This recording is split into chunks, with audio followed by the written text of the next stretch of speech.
I want to pivot to this. The man accused of trying to shoot up the White House Correspondents Dinner on Saturday is due back in court this morning. Now, it comes as investigators release new information about the attack. Officials say Cole Allen took this selfie showing several weapons. You can see them encircled in red there.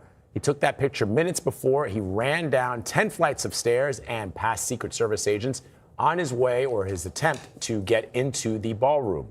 The Secret Service is still investigating the incident, including whether it knew the doors to the ballroom were open at the time of the attack. Joining us now to break this all down is legal reporter Katrina Kaufman and CBS News national security contributor Samantha Vinograd. So let's talk first about the hearing, Katrina. What do we expect is going to happen this morning? So, Vlad, this is supposed to be a detention hearing over whether or not they can continue to detain Cole Allen. What the government's arguing is that he is a danger to the community and, specifically a danger to President Trump and other Trump administration officials that they say were targets of his alleged attack. What Cole Allen's lawyer is arguing is that he is not a danger to society. They say he has no criminal record. They point to his master's degree, to his high education. They say that he is employed as a tutor in California, supported by his community, goes to his church.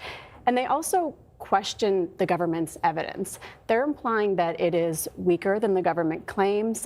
They're disputing whether or not he actually shot the Secret Service officer that they have said that he did. So I think that all of this is going to come up in court today as they are debating what happens with Cole Allen. I think it is very unlikely that he's going to be released on bail. But something else they brought up that I do think is very important is that his lawyer asked whether it's been determined that Todd Blanche and Janine Pirro were not targets of Cole Allen.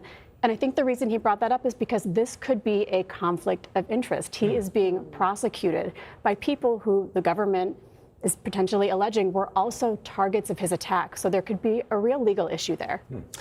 Sam, I want to pick up on something Katrina said about whether the Secret Service agent was shot by the gunman or not. So the FBI is now confirming that the Secret Service agent was not a victim of friendly fire, but they aren't confirming that it was the gunman that shot the agent. And so I'm sort of sitting here going, how do we not know? Help us understand that.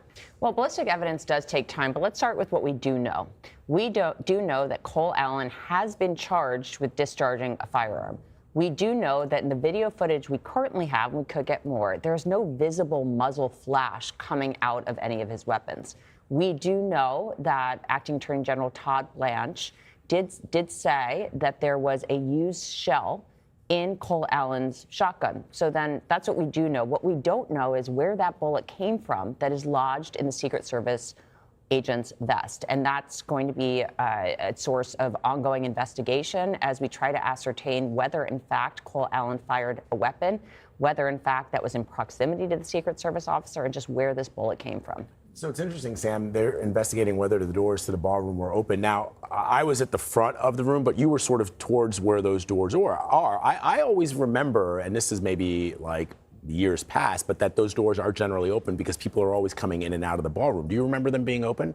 In the past, I have remembered them being open. I will say I was seated at the outer perimeter of the ballroom. They were wide open. We could actually see agents stationed outside of the ballroom draw their weapons once the original shots rang out to try to prevent any other danger from coming into the ballroom. And certainly, Vlad, in these cases, there is an effort to balance two things. One is just safety hazards and ensuring that if there's a fire or some other emergency that individuals can get out of the ballroom, but also just trying to prevent any line of sight threats that could impact protectees. So the Secret Service makes various calls in that regard.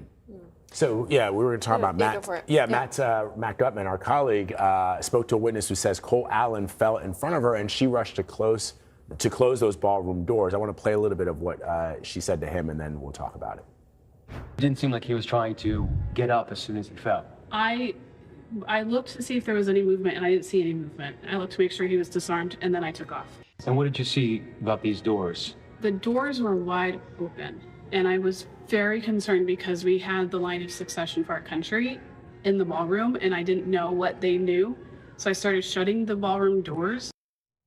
So again, Sam, from a security perspective, you would think that the Secret Service would have these doors closed, but as I say, and you say, I just remember them being open, and I always seem to remember them in past White House Correspondents Dinners, that those doors are generally open. They typically are, and certainly there's an ease of movement factor that plays in here. But from a security perspective, again, you want to balance actual emergency routes for individuals who are trying to get out and preventing threats from coming into the ballroom. But Vlad, I will say this.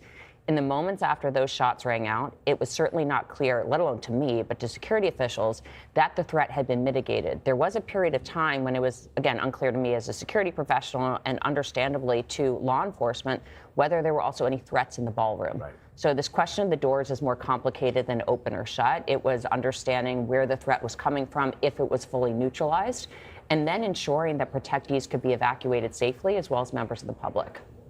So, Katrina, really quickly before we go, he is not, other than the manifesto, we don't know a motive yet. That's correct. And I mean, his lawyers call this, an alleged letter that he sent out. So that is really the only thing that we have so far that gives us insight into why this might have happened. All right, Katrina Kaufman, Sam Vinograd, always great to have both of you. Thank you.